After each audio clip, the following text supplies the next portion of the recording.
What is going on, everybody, and welcome to the Saturday afternoon edition of the Stochastic NHL Strategy Show. I am your host, Josh Harris, here in snowy New Jersey. I know there's a bunch of people from New Jersey in our Discord, but they're not getting too much snow. We're getting some snow up here.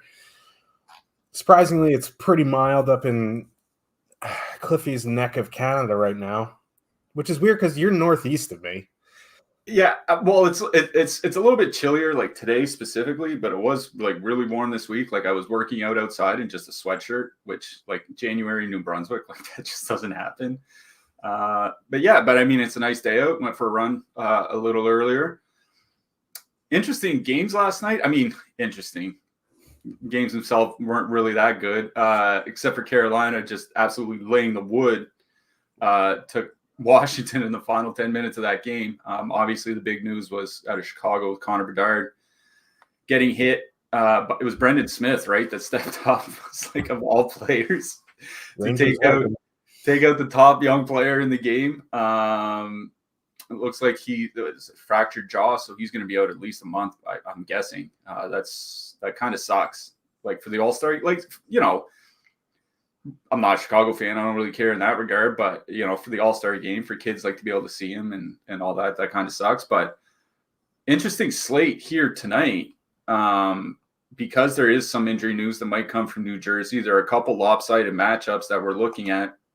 There aren't a lot of games with huge totals. Obviously, Edmonton, Ottawa at the end.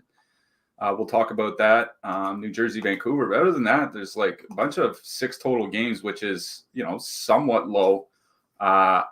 For this era of the NHL, but kind of opens the slate up a little bit. Doesn't seem like there's too many super chalky spots, and I like those kinds of slates. Yeah, Jack Hughes did get hurt too. I mean, hockey players are tough as nails, but like broken jaw is a little more serious than like you just can't come back with a full face guard and play, especially if he has to get his jaw wired shut. He's not going to be able to eat solids for a while. And he is tiny as it is, so like he's probably going to be out at least a month. Hope he recovers well, but good for my Calder bets. But we'll see what happens.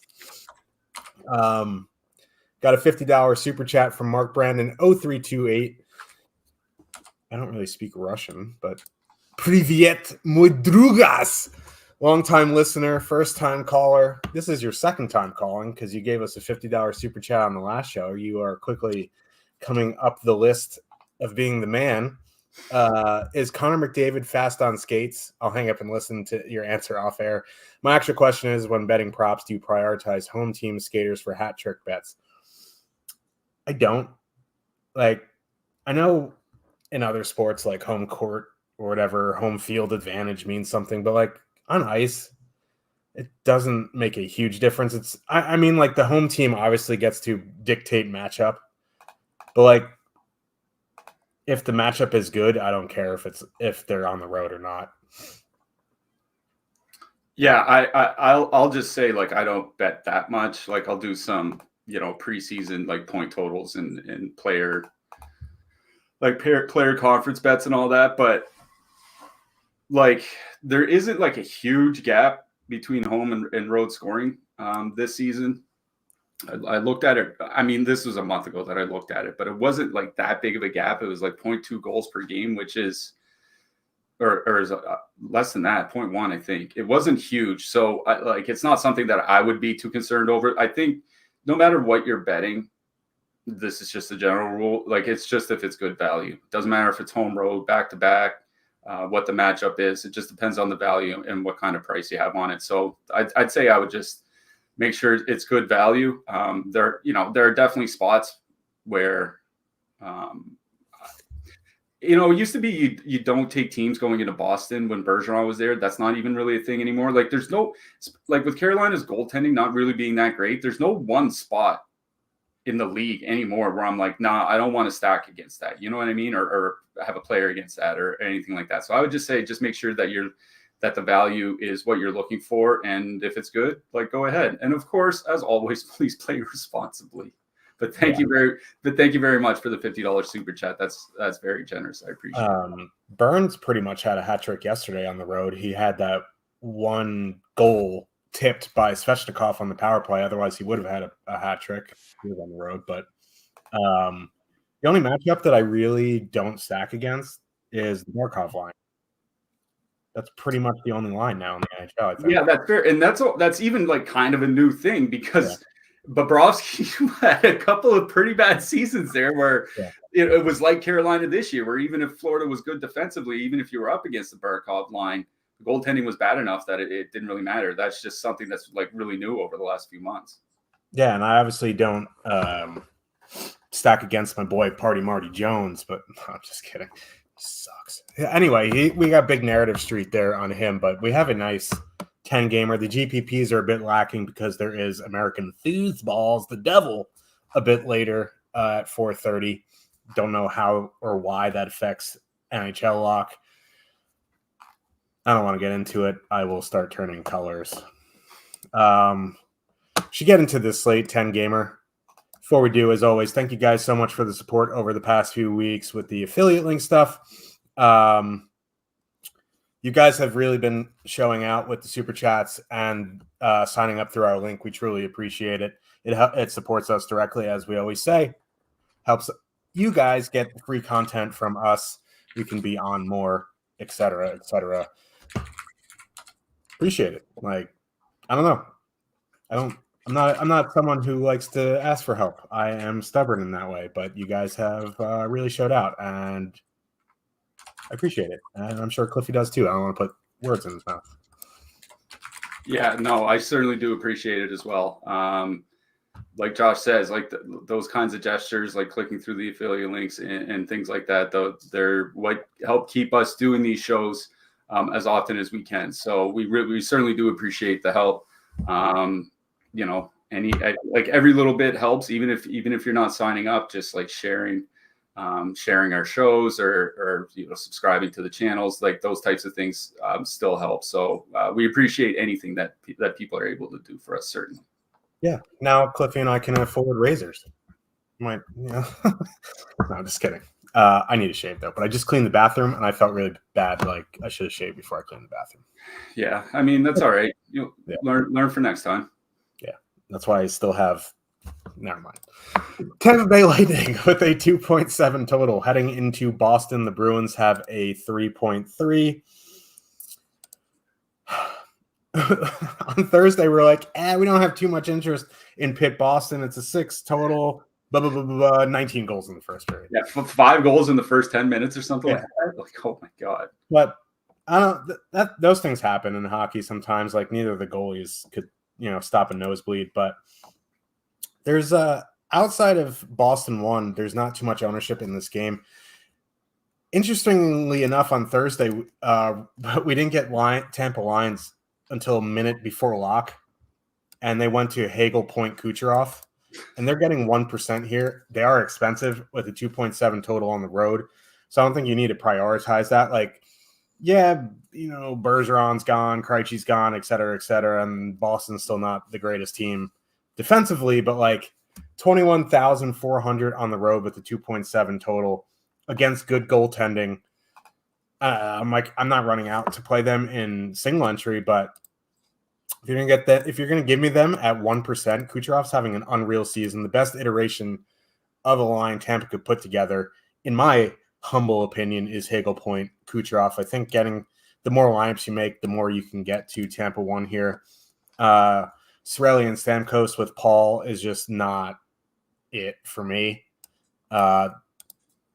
We've talked ad nauseum Cirelli and Stamkos with anyone other than Kucherov, and it's been bad. So I have no interest there.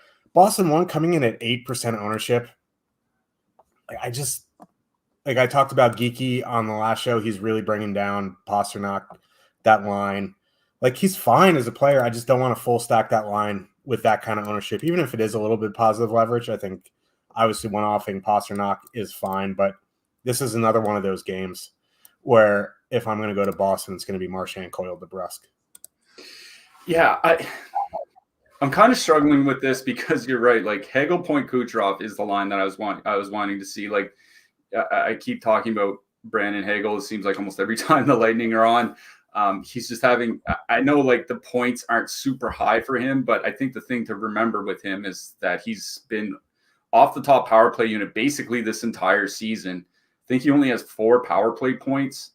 Like if he was on the top unit in Nick Paul's spot, he'd be over a point per game player. Like that's just kind of what happens. And he's still not on the top power play, which kind of sucks for this matchup because Boston is like straight up one of the most penalized teams in the league. 4.2 times shorthanded per game over the last 2 months.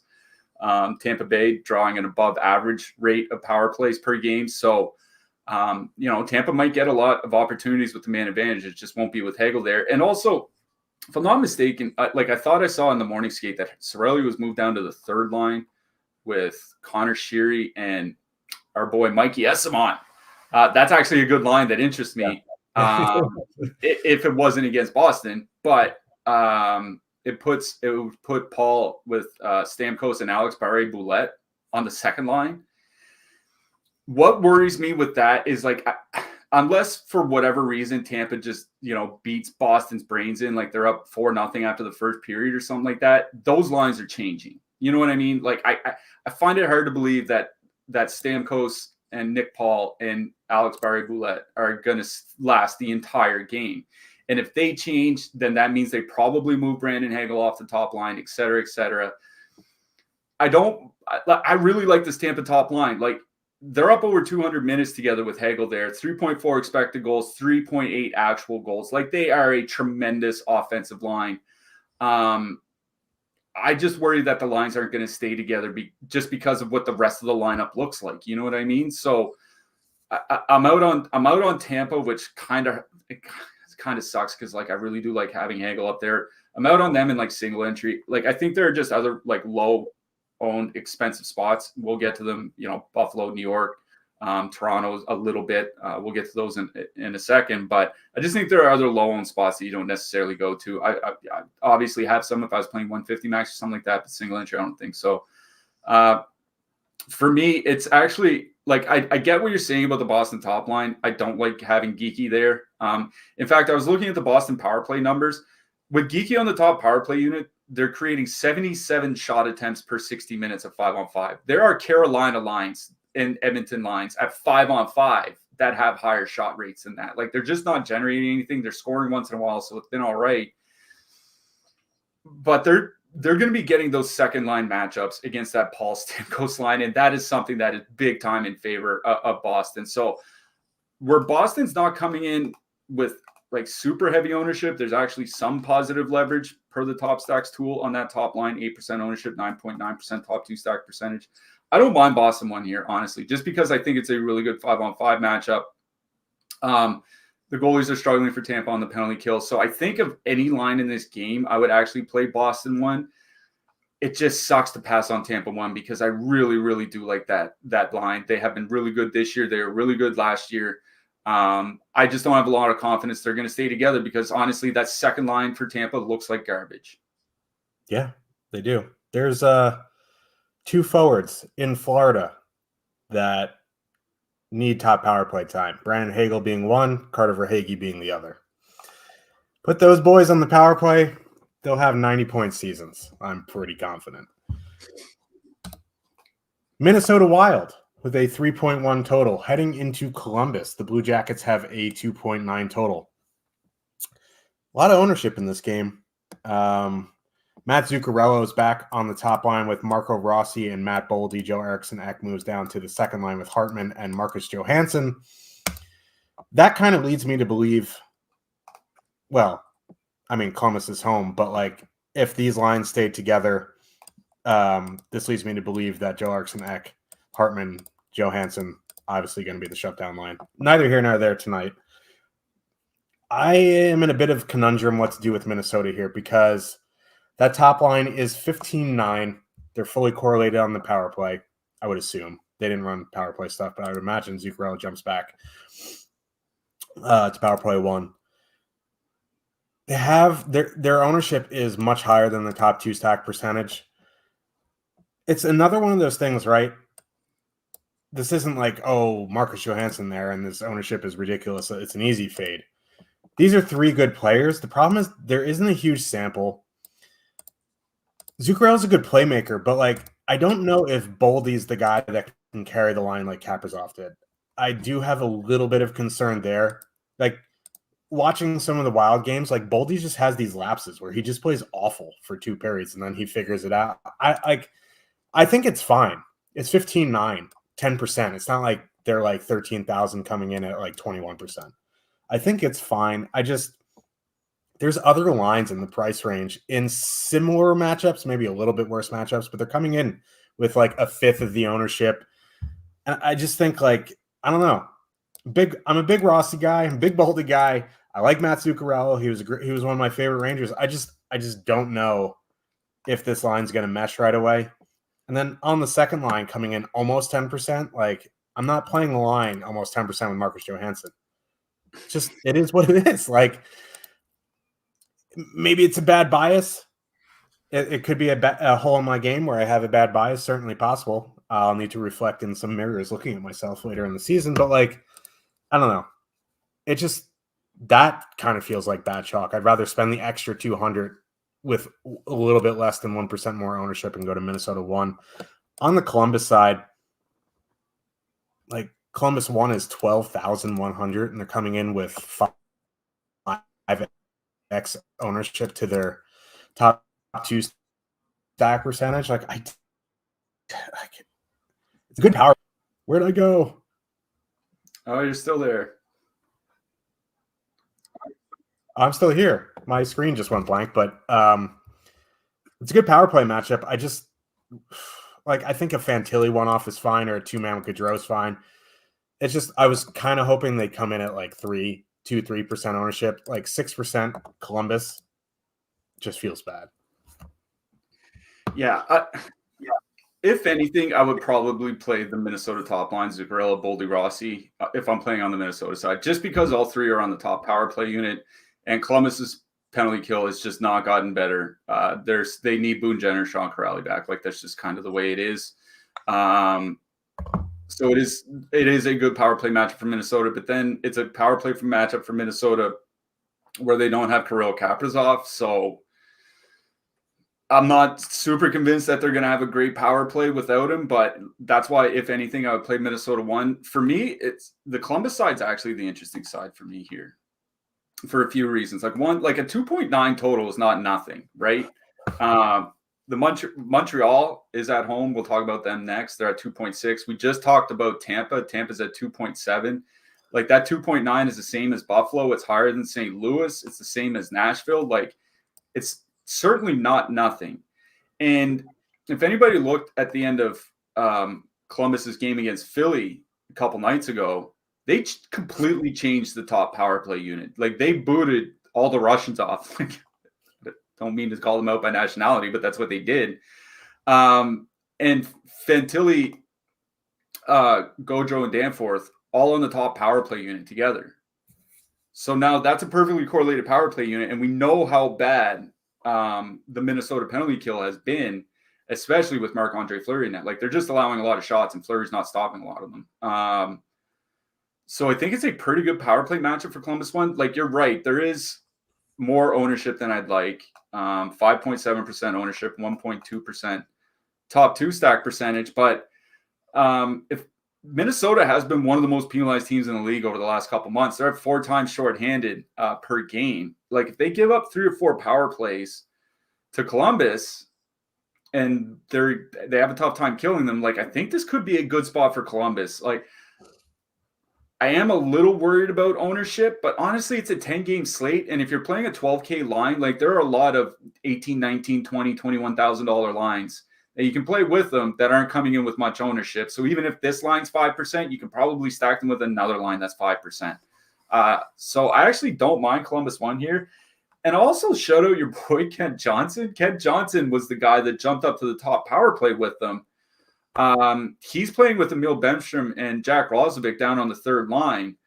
Bemstrom and Johnson have actually been good offensively together since Johnson came back from his AHL stint. Like that might be, especially where Johnson might get some top power play time. That might be like a 2-man or with Jack Roslovic or whatever that you might want to use. But I do have a little bit of interest in Columbus 1 here. So Probably Columbus won, and then Minnesota won for me when factoring price in this game. Ken Johnson is a pest below the goal line there. Big Johnson guy. Before we move on, we got a couple super chats to get to. AK the Great, $4.99. I don't get to catch you guys live often. Just wanted to show some love. Thank you for tuning in on this lovely Saturday. Terrell McKay, $10 super chat. I love watching y'all and then winning. I love you watching and then winning. You could have gone to a really weird place with that. I'm like, I love when you watch me. No, but thanks a lot for the super chats. Things like that certainly help us quite a bit. And every little bit helps. And if you guys are winning, that means we're doing something right, hopefully. Or maybe you're just doing the opposite of what we say and winning. And even in that case, we're providing the path that should be taken. So one way or the other, thanks a lot. We certainly appreciate it. We have a group of people in the Discord who tail our slander picks and just crush every night. So one way or the other, we're helping. Like, we got to start playing like a DFS show slander lineup. Like, play it in cash games and see how it does like for the rest of the season. Probably do better than I probably do better than I'm doing right now. I've been in the coldest stretch in the past 3 years. We'll break it out tonight. That's fine. New York Rangers with a 3.5 total heading into Montreal. The Canadiens have a 2.6. Original 6 matchup here. Man, whenever the Rangers would go into Montreal when Henrik Lundqvist was the goalie, you knew they were going to lose. That place was a house of horrors for Henrik Lundqvist. But two teams going in a little bit different directions here. Like, the Rangers are a contender. The Habs are rebuilding. Like, we were talking about the line matching before the show, because looking at the ownership here, there's not too much ownership on the Rangers' second line. And we've been saying, like, why are these teams treating Mika Zibanejad and Chris Kreider, Blake Wheeler as the top comp? But every team has been matching them that way. So the only decent defensive line the Canadians have, Caulfield, Suzuki, Slavkovsky, going to go out against Zibanejad and Kreider, Wheeler. That frees up Panarin, Trocheck, Lafreniere against the depth, and there's nothing there, right? It's a good power play matchup, too. The Canadians just don't take a ton of penalties anymore. But, like, this Rangers line is good 5-on-5, which is not something I could say about Rangers lines since, like, 1991.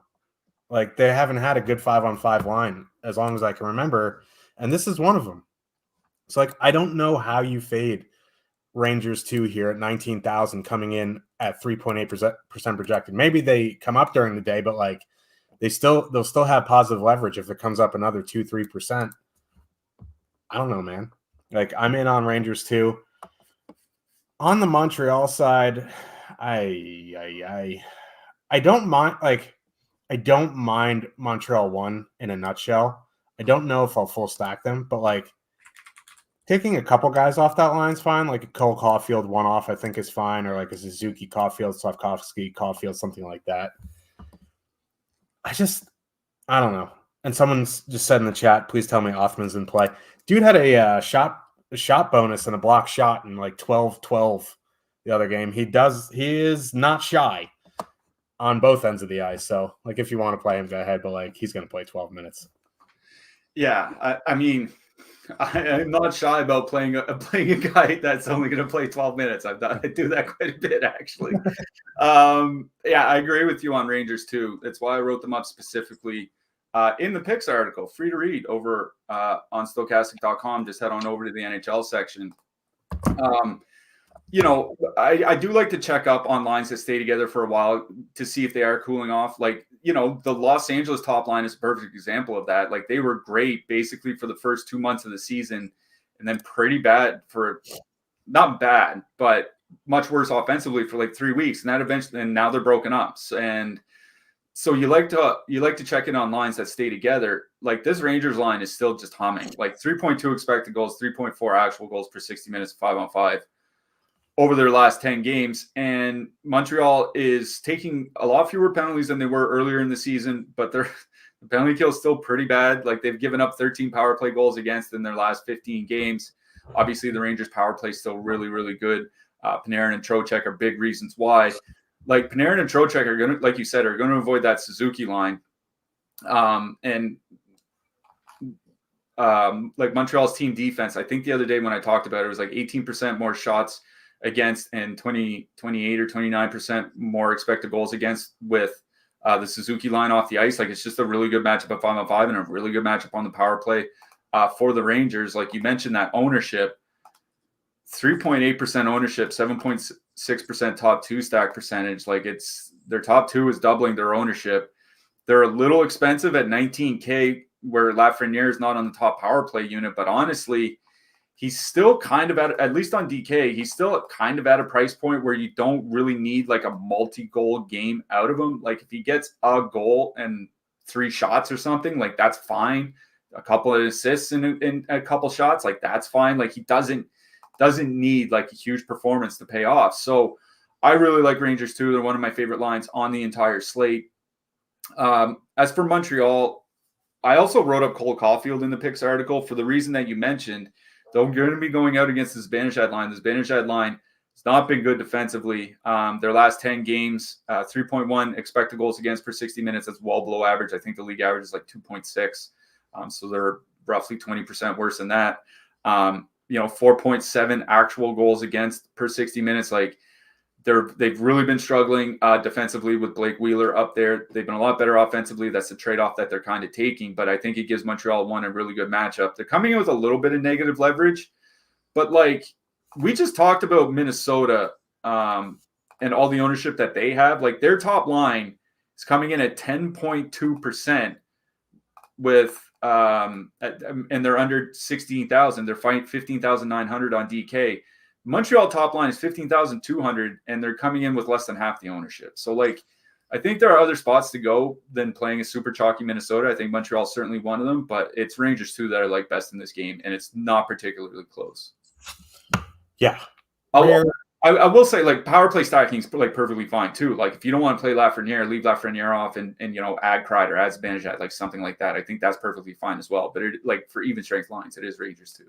Yeah, I mean, I don't know if Lafreniere is having like he's not one of those guys who I'm going to be like banging on a wall to get him on power play 1. He's not there yet because their power play is humming. But I think leaving him or taking him off, like I'll pick wrong, so I'll let you guys decide what to do.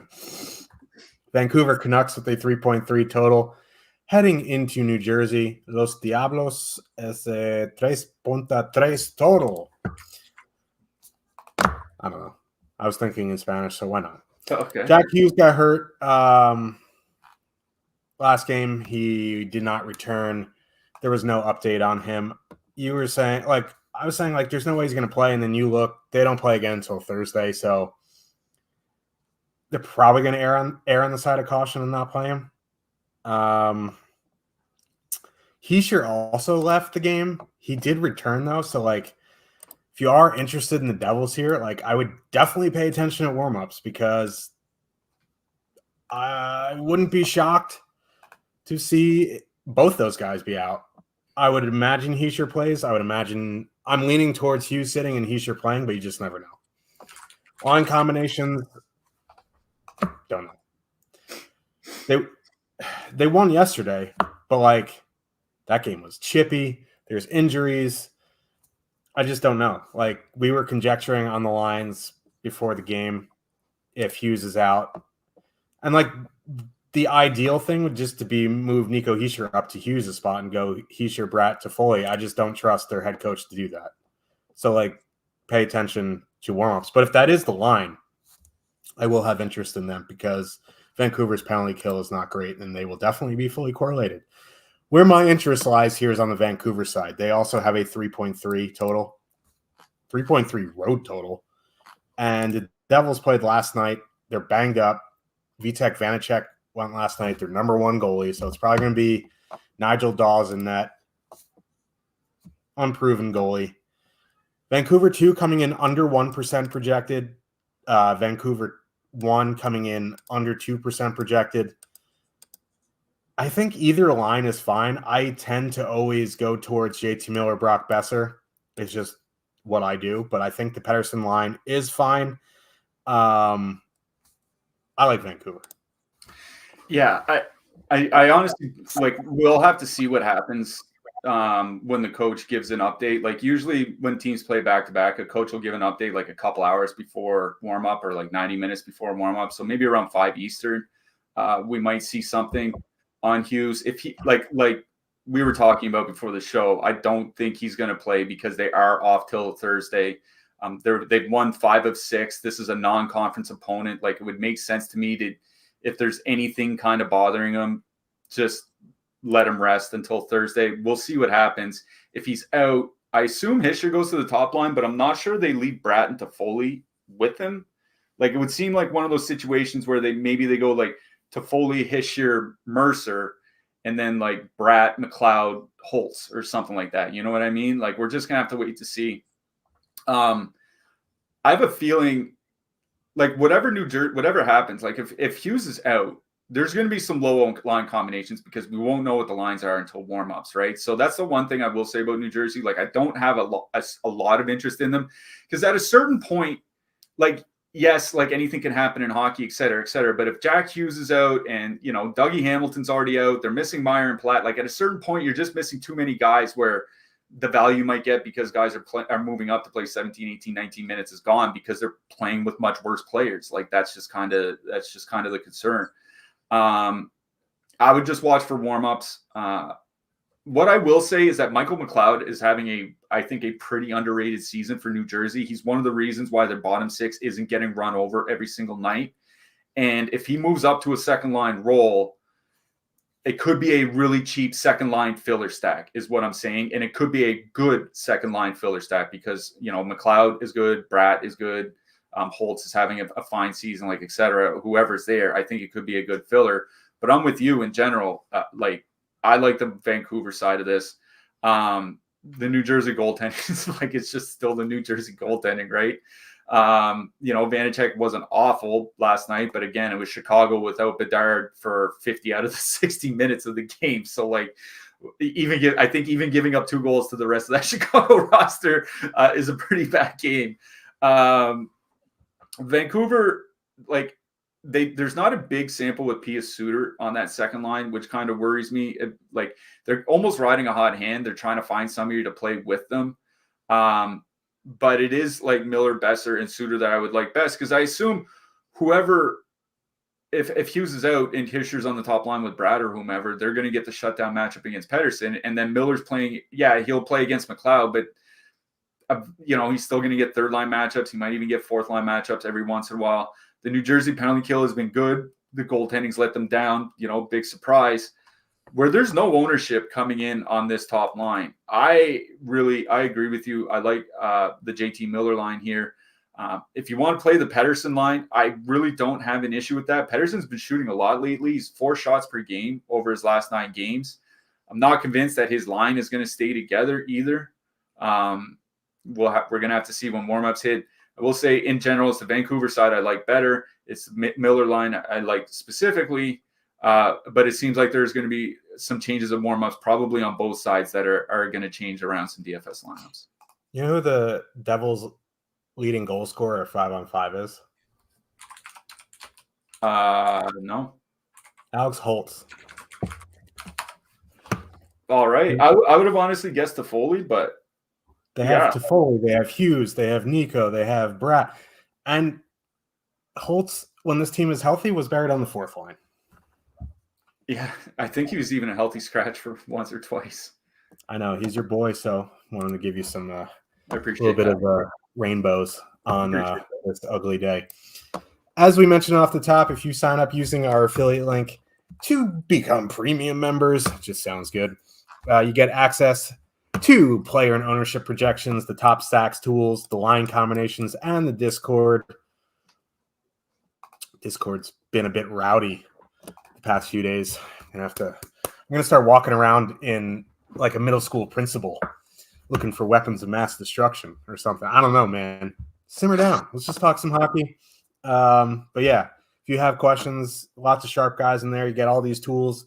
We show them throughout the show, but you get access to them 24/7. So just go through the affiliate link. Helps us out directly again. I know I'm beating a dead horse, but we truly do appreciate it, and it helps us out directly. Buffalo Sabres with a 2.9 total. Heading into Pittsburgh, the Penguins have a 3.7.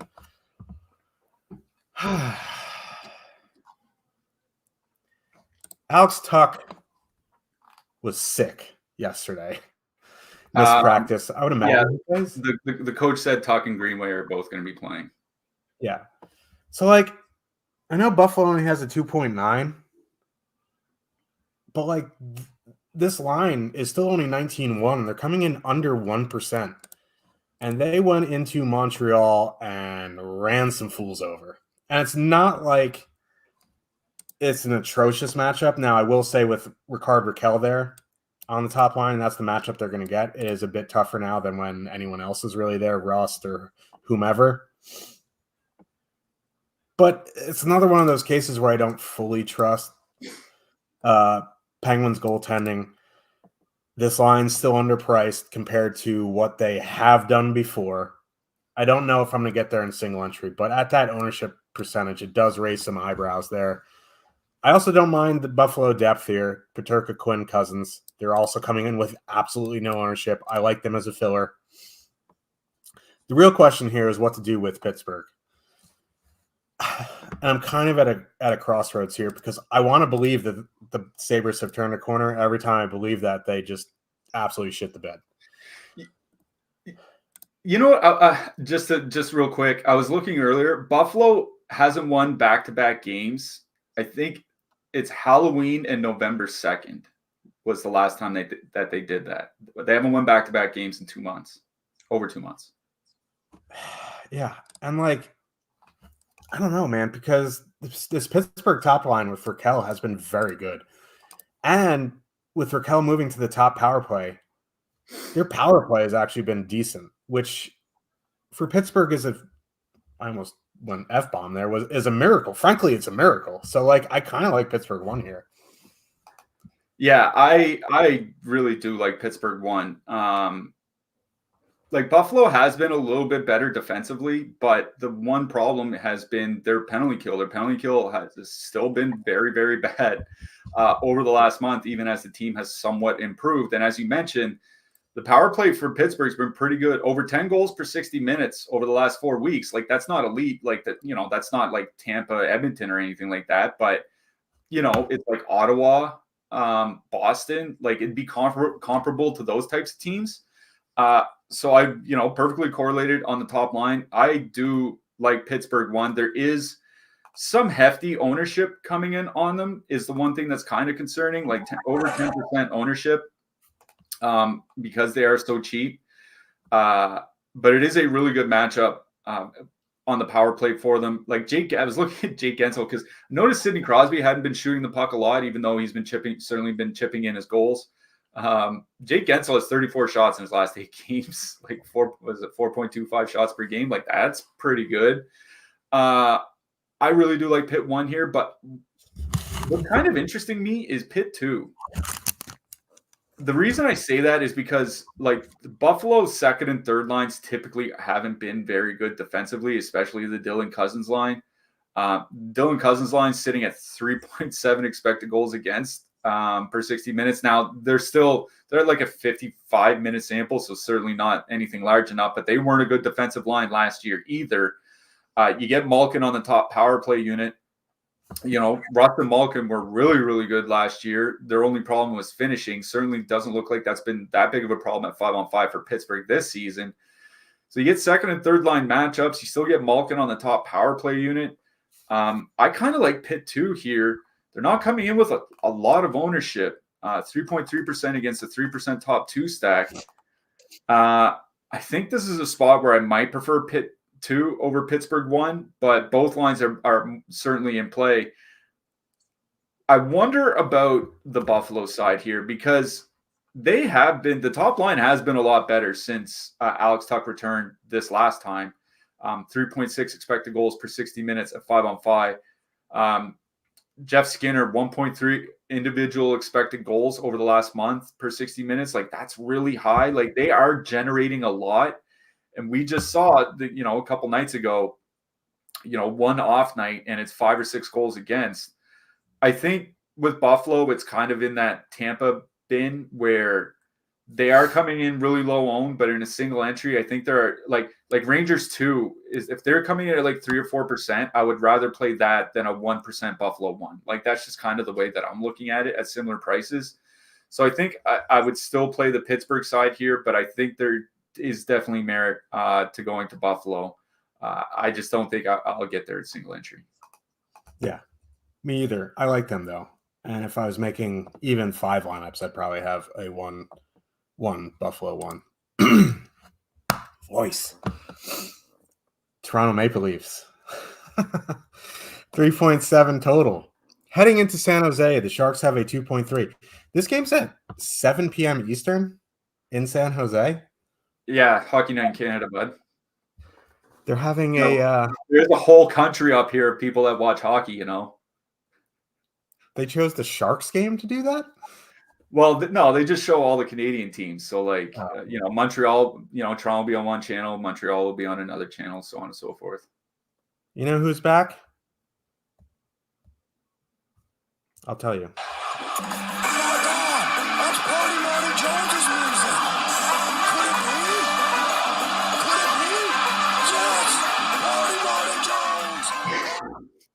Marty Jones back in San Jose for the first time. Thank you to bi-monthly deposit Frostback. He made that for me. I go to sleep with that in my ear on repeat for 12 hours. But yeah, no, he's back for the first time in San Jose. Spent most of his career in San Jose. Obviously, he was on the Kings for a little bit too, but he's 8,500 tonight. I don't know. We'll get to goalies at the end, but holy moly. This game's about the Leafs. As much as I want to like the Sharks here because it's Marty Jones, they have a 2.3 home total. 2.3. I'll probably get to some Sharks and MME, but you look at the ownership here on these Toronto lines. Toronto 1, 6.3%. Toronto 2, almost 15%. I get it. Both these lines are in super, super good matchups, and Willie Nylander, Tavares, and Bertuzzi have been really good.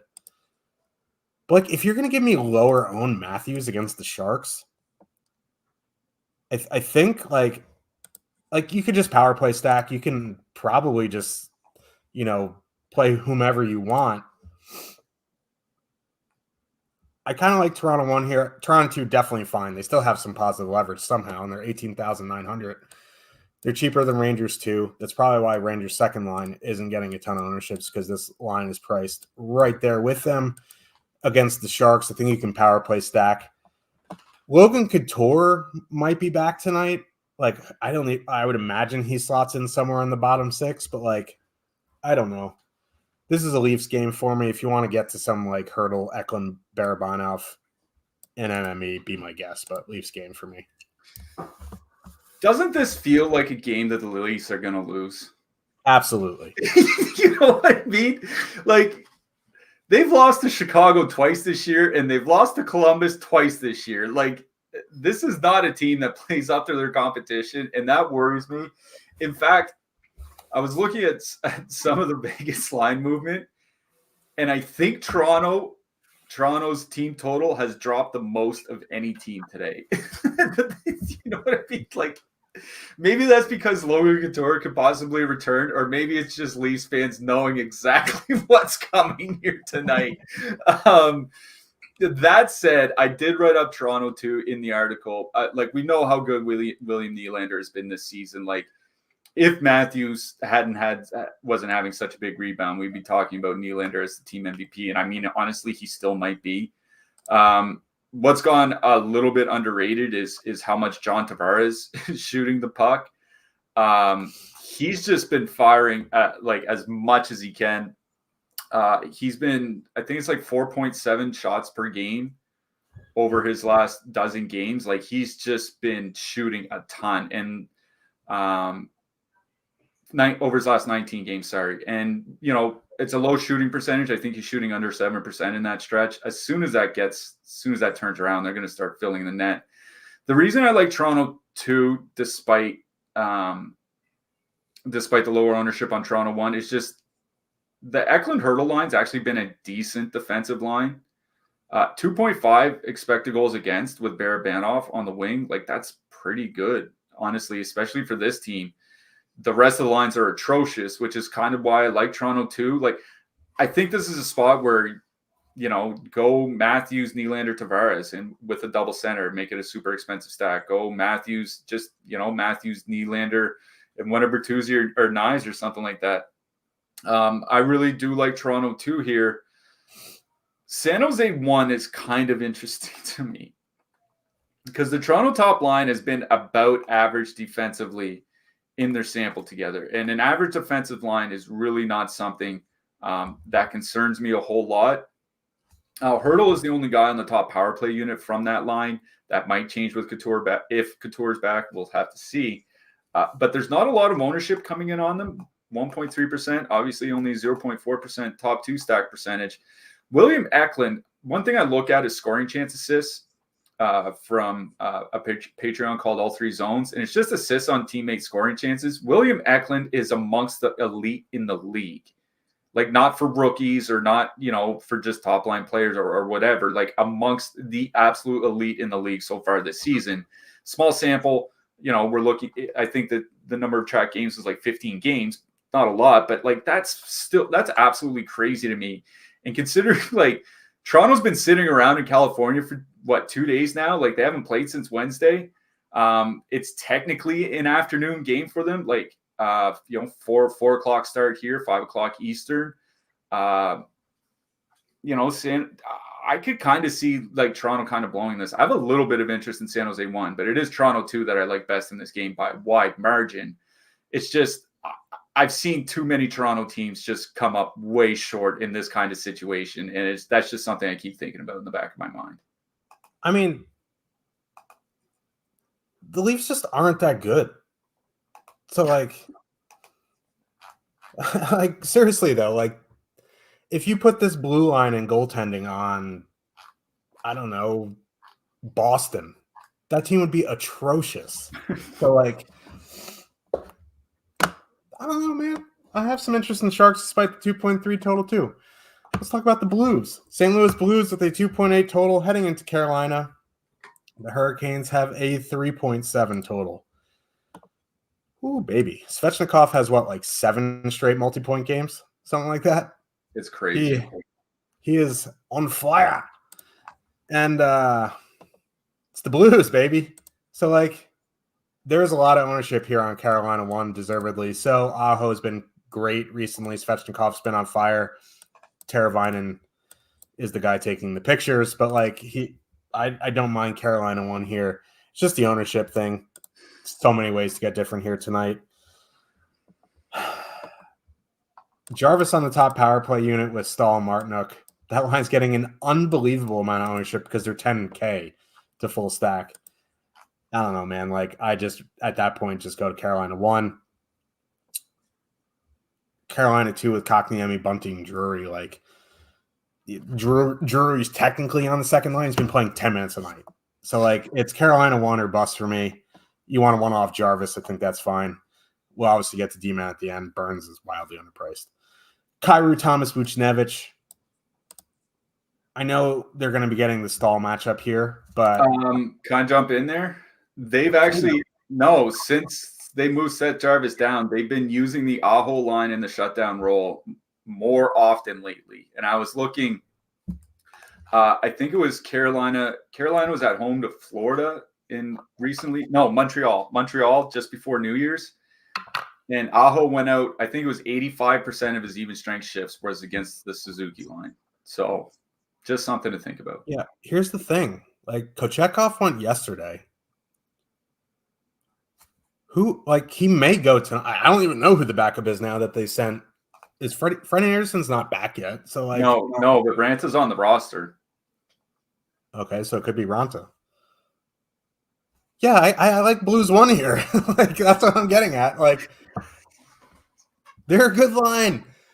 Like, they're legitimately good. It's like Arizona 1. They're a bad team. The top line when Hayton was there is a good line. Blues are a bad team, but that line is legitimately good. Pavel Buchnevich is one of the best two-way wingers in the NHL.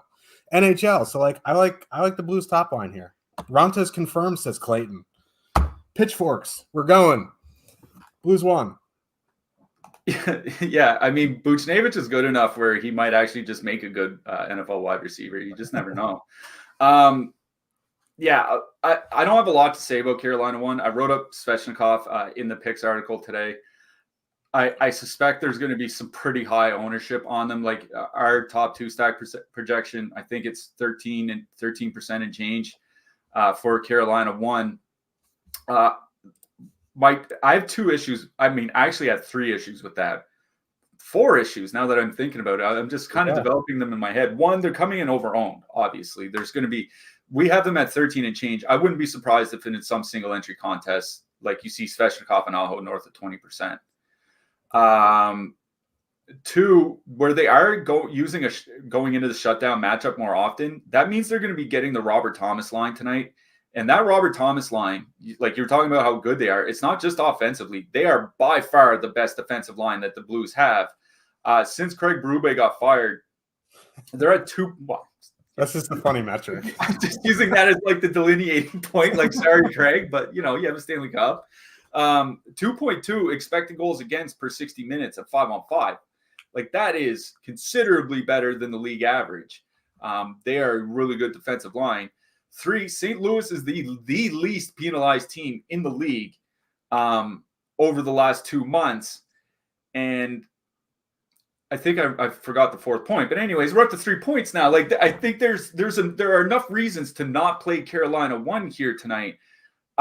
It's not a bad spot. The price is very good. They're on fire. Like I like all that thing. I love, Svechnikov is straight up one of my favorite players in the league. I just think there are reasons not to just run out and slam in a bunch of Carolina 1 here tonight. And I kind of agree with going with St. Louis. Like Kyrou, Thomas, and Buchnevich, 70 shot attempts, 2.7 expected goals, 4.4 actual goals per 60 minutes at 5-on-5 since they got put together. The Carolina penalty kill, yes, it's elite. No, it's not when they have anybody but Kochetkov in net.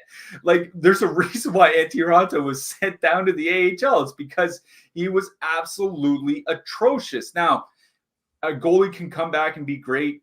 Maybe he just needed to figure some things out. I'm willing to, kind of take a stab and see what happens for St. Louis 1 here if Raanta hasn't figured his game out yet. So, Carolina 1, I think, is in the best spot here, but I think there are a lot of reasons to play St. Louis 1, especially at that 3.3% ownership. Like, they might come in at, 1/5 the ownership of the Carolina top line. And in that kind of situation, I think I would rather play St. Louis 1. I think it's only the top lines that I really have interest in here. Like, the only other line I would kind of consider is that Jarvis line for Carolina. Jarvis, Stahl, Martinov coming in wildly over-owned. That's the only other line I'd really have interest in. It is the top lines that I like best. Considering the ownership and what might even be higher ownership on Carolina in some single entry contest, I think it's St. Louis 1 I like best here. Same. I think the 4th point was Carolina played yesterday. They're on back you know to back. What? It actually was, now that you say that. St. Louis with the rest advantage. So there we go. Yeah. Four reasons why. Yeah, we're making a Netflix show here. We should pitch it. Nashville Predators with a 2.9 total. Heading into Dallas, the Stars have a 3.5. I like Pete DeBoer for DFS. He has been... I was wondering which one of us was going to rant first. I like Pete DeBoer for DFS. He has generally been consistent, whether he's been the head coach of the Sharks or the Stars. 5 forward power play units do not work, Pete. Thomas Harley, we had Thomas Harley tonight right there, and you canceled us. Pete DeBoer's the Grinch. The good news is that does move Duchesne up to the top power play unit. The thing is, Hintz is going to run the point on the power play, and that's just weird. Thomas Harley's right there. I haven't, like, Florida's tried a 5-forward power play unit, didn't work. Montreal's tried it. Toronto tried it. Yeah. I mean, Toronto. Yeah. But I don't know, man. Like, maybe it works to them, but like Thomas Harley is right there. It's just confusing to me. Yeah, I'm glad you went on that rant because I was like thinking about this in the shower after I went on my run. Like, what am I going to say against this? Because, like, you know, we do slander coaches and GMs on this show. It's kind of our calling card. But these front offices and these coaches have gotten a lot smarter over the last decade. That's one reason why you don't see a lot of 3-4-2 defenseman power plays. Like, you know, Vancouver tried it at the beginning of the season with Hronek, got away from it. Detroit's done it a little bit with Cedar and Goss to spare, but not very many teams do it anymore, and certainly not for an entire season. If 5-forward power plays worked, especially with teams like Florida and Toronto trying them because, you know, they are like, quote, two of the more smart teams in the league. If they try it and get away from it pretty quickly, it should probably tell you that maybe it's not viable. The reason why I don't think it works is when you're a forward and defenseman are just two completely different positions. And it's not to say a forward can't learn to play defense, but I think it's something that you would need to practice for like a couple years before you can become proficient with it. Because when you're a defenseman, like there are different passing lanes, there's different timings, there's whether to take a shot or not, like all those things that a forward rarely ever has to deal with. A defenseman has been dealing with their entire lives. I think that's why 4-forward, 1 defenseman power plays work pretty well, and why I'm not sure that 5-forward power plays do. With all that said, I'm very frustrated, or at least not on the top power play. I still think he's going to get a lot of ice time. Like, he's certainly playable in DFS. I have him as my number 2, like mid-price defenseman on the entire board here tonight. So he's still playable. I just don't really like having a 5-forward power play setup at all. I agree with you. It's just not something I'm a fan of. Now, Dallas 1, getting to the line combinations, Dallas 1 is kind of interesting for me because they're all in the top power play unit, but they're going to be matched up against the Nashville top line. And the Nashville top line, their defensive numbers have really started sliding. Their last 10 games, they're at 3.1 expected goals against per 60 minutes at 5-on-5. Now, UC Saros is UC Saros, so he's been able to keep the goals against reasonable, but we know how efficient this Dallas top line can be. I kind of like Dallas 1 in this matchup here tonight. You know, if you want to dip down to, you know, Dallas 2, Dallas 3, I would probably play the Duchesne line, but they are much more expensive to play than the Wyatt Johnston, Jamie Benn, Evgeny Dodonov line. But I do like Dallas 1 in this matchup. Should also note Denis Gurianov is going to be in the lineup for Nashville. That's like one of the all-time narrative street appearances because he got yeeted from Dallas a couple seasons ago, and he's been in the AHL for Nashville this year. But I really do like this matchup for Dallas 1. On the Nashville side, like, I get wanting to play them because, like, Scott Wedgwood is just Scott Wedgwood. Like, it's just not something that I'm super concerned about.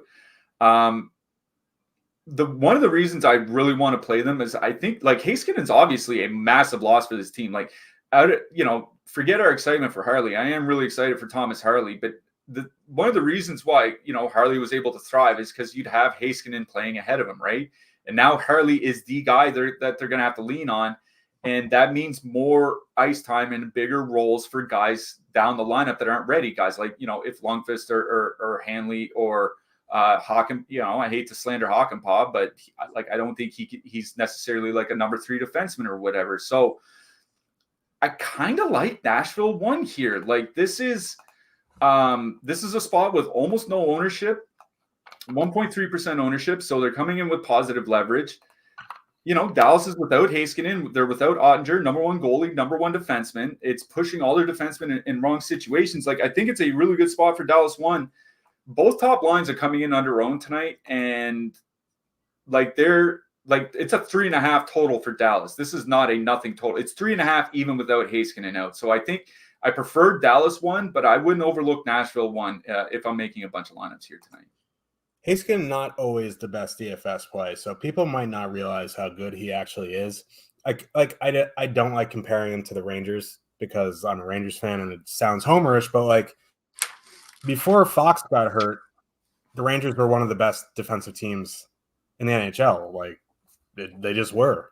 That month that Fox was out, and they still haven't recovered since Fox has come back, but like their defensive numbers fell off a cliff. Like it's very possible without Heiskanen that their defensive numbers are going to take a pretty big dive here. Especially like with the second and third pairs off the ice. Like once Harley, like if Harley's on the bench, like you're relying on Suter or Lundqvist or Hakanpää or whatever to try to control this Nashville. The only thing that might save Dallas is that they're the home team, so they can leave Harley out against. But even Harley's like, I like him a lot. He's a great offensive defenseman. He's not like a defensive stalwart yet. You know what I mean? Like he's not a complete shutdown. He's not a Charlie McAvoy or anything like that. So I mean, it's just something to think about. They don't have much there in terms of defensive defensemen, so I don't know. Something to chew on. Ottawa Senators with a 3 total. Heading into Edmonton, the Oilers have a 4 total. 7 doesn't feel high enough for this game, honestly. Like these teams are just dumpster fires defensively. Edmonton won up to 23,100, still cheaper than Colorado won when they were rolling. Positive leverage, under 9% here. Ottawa's penalty kill has been it's been so bad. It's been atrocious. They've gotten worse defensively since DJ Smith has gotten fired somehow. I know how, but I don't think these coaches know how. I'm out of things to say about Edmonton 1. They're fully correlated. It's a great matchup. They're expensive. So many lines. You can fit with them here tonight. Play them if you want. Edmonton 2 coming in with they're 14,300, right? And they're coming in with 8.2% projected compared to the top line at 8.7. Now, you'd say, oh, why would you just do that when you can just play Edmonton 1-1? They're $9,000 cheaper. 2, Leon Draisaitl and Warren Fogle legitimately have ridiculously good numbers together. So it's a very good matchup regardless. It does feel bad not using McDavid in a Edmonton stack, especially in a very good power play matchup like this. But like, you can add McDavid to a Draisaitl Fogle stack and call it a day, because I don't know, Fogle might actually be their best forward 5-on-5, not McDavid. You know what I mean? So I don't mind that. The question here is what to do with Ottawa, because at first glance, I want to bang my head against the wall for having Norris on the top line. But, like, Edmonton sucks defensively. Their penalty kill is great. Stützle, Giroux, Tarasenko coming in at 1%. Like, Draisaitl, Fogle, McLeod, don't get me wrong, they're probably the best defensive second line Edmonton's had since, like, the Cold War. But, like, it's still only league average. So, like, I don't mind Stützle, Giroux, Tarasenko here. I even think you can power play stack Ottawa here. These teams take a lot of penalties. This could be a power play bonanza. So, like, I think you seriously have to consider Ottawa here. Yeah, I mean, I'll echo what you said about Edmonton. And I hate saying it because it's, like, really obvious, but, like, Edmonton is my favorite stack on the entire slate. Ottawa's penalty kill is just really, really bad. Whether it was under DJ Smith or under Jacques Martin, it's just, fringe bottom 10 shots against and even worse by goals against. Edmonton does draw a lot of power plays. I think they're 5th or 6th over the last 2 months in power play opportunities per game. So if they get like 4 power plays against Ottawa, I'm not predicting they're going to go like 3 for 4 on the power play or something, but it certainly wouldn't be the most shocking thing in the world. Like, I really, really do like Edmonton's top line here. It's Ottawa I want to talk about more because that Stützle, Giroux, Tarasenko line, like Stützle and Tarasenko, 2.8 expected goals for per 60 minutes since Jacques Martin got there. Not great, but above average. And you were talking about that Edmonton second line, only 60 minutes together, a little under 60 minutes, 3.1 expected goals against per 60 minutes for that Edmonton second line. They're kind of like the Pittsburgh line when Brian Rust was up there, is like they're creating a lot offensively, but they're also giving up quite a bit defensively as well. I think that's a good matchup for Ottawa too here. And Edmonton is, I think they're the second most penalized team in the league behind Anaheim over the last 2 months.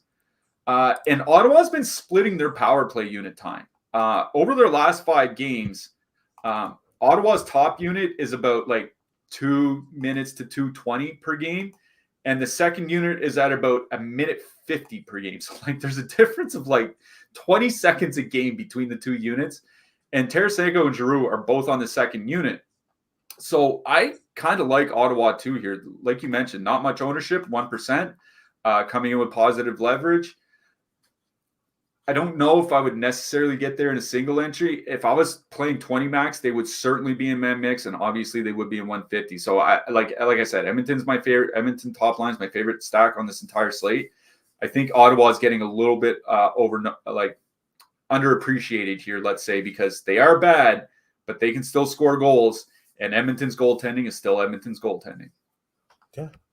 Like, they have a 3 road total. It's not like they have like a 2.2, you know what I mean? It's a 3, which is higher than St. Louis, who we like, higher than Nashville, who we like, higher than Tampa. These are all road teams, you know what I mean? So, like, they have the highest – no, they don't. But, like, 3 is nothing to sneeze about. So, yeah, I think they're getting a little underappreciated here. Play my man Stützle. What has he done to you? New York Islanders with a 2.8 total heading into Las Vegas. The Golden Knights have a 3.2 total. This is sneakily one of the best power play spots on the night for both sides. Unfortunately, like we talk about like how the Sharks usually end the slate, like this game is just bleh. So you were mentioning to me the line matching about this game. Vegas sends out their third line against Top Comp recently because they've just been bad, right?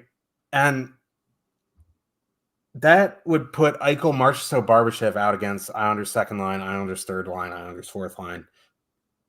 None of these, like, when we talk about line matching, this isn't like a hard match unless we say this is going to be a hard match. You know what I mean? So, like, they're going to see some of the second line, some of the third line, some of the fourth line here. Islanders' third line has been atrocious defensively. It's like if there's a time to jump back on the Islanders or the Vegas bandwagon, I think it's tonight. Like, you can leave Barbashev off, whatever. Eichel, Marchessault, Barbashev, I'm interested in. They're coming in projected 7%.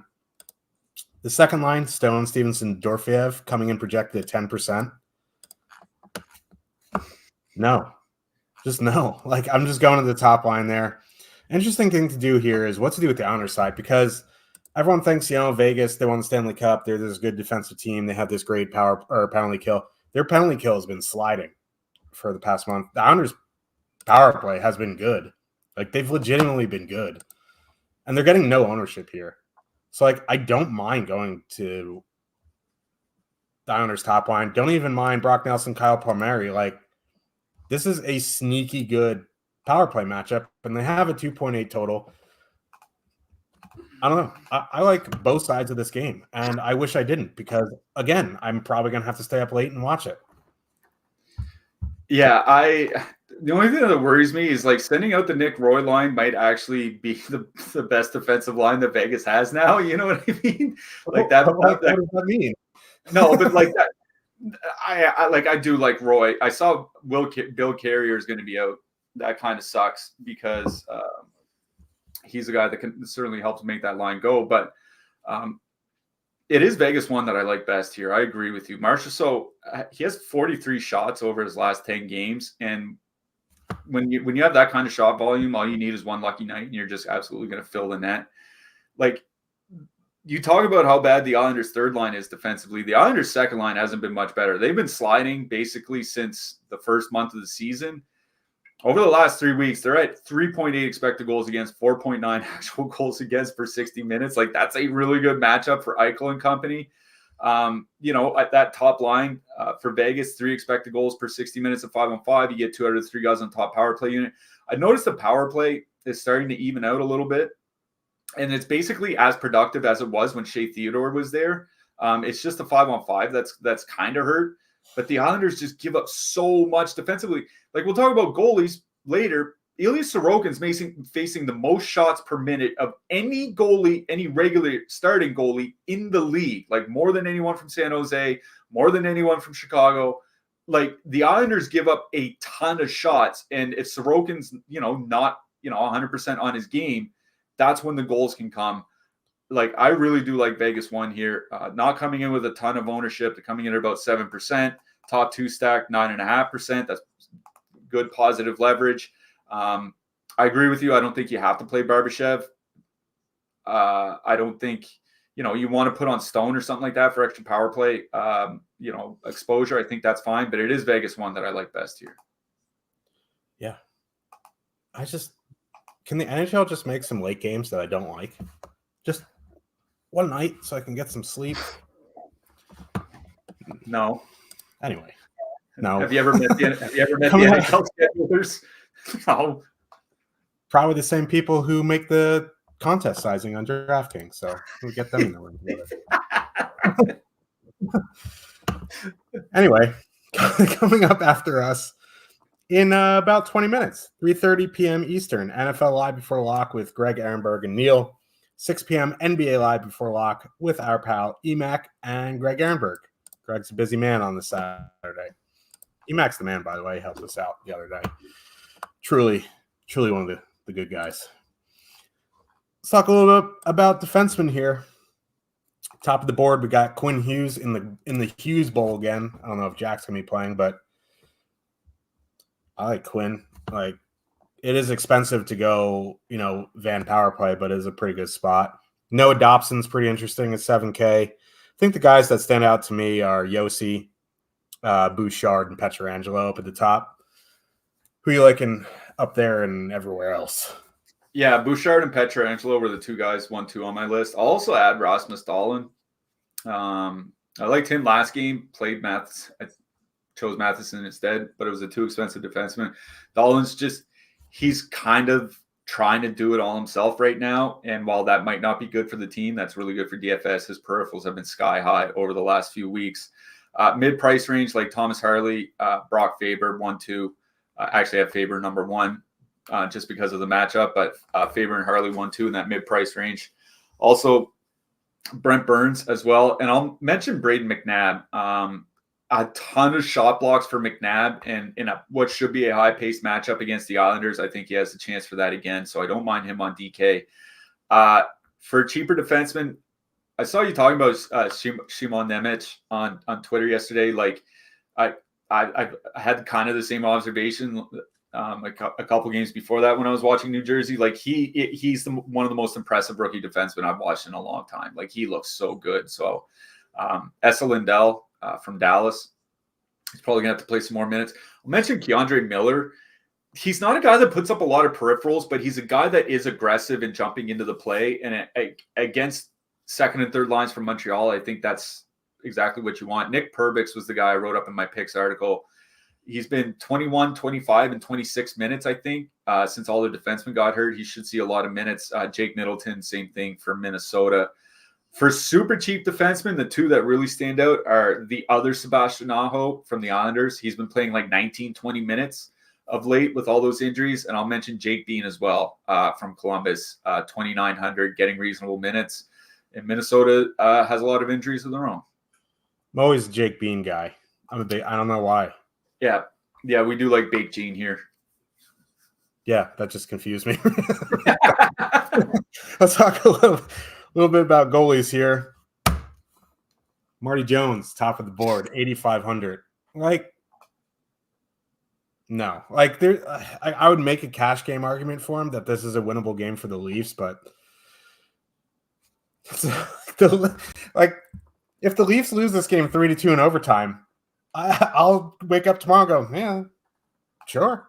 So, like, I don't know, like, Marty Jones, Stuart Skinner at the top, then Ronta, like, Yari, not like, then Wedgwood and Fleury and Quick, you know what I mean?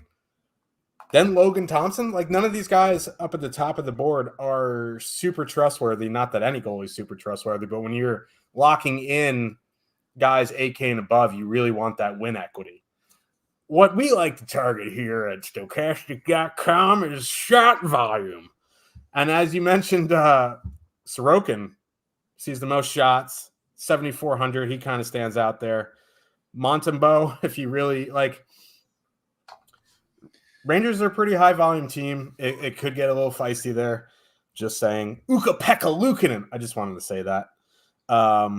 Actually, I don't mind him, to be honest with you. Mackenzie Blackwood interests me.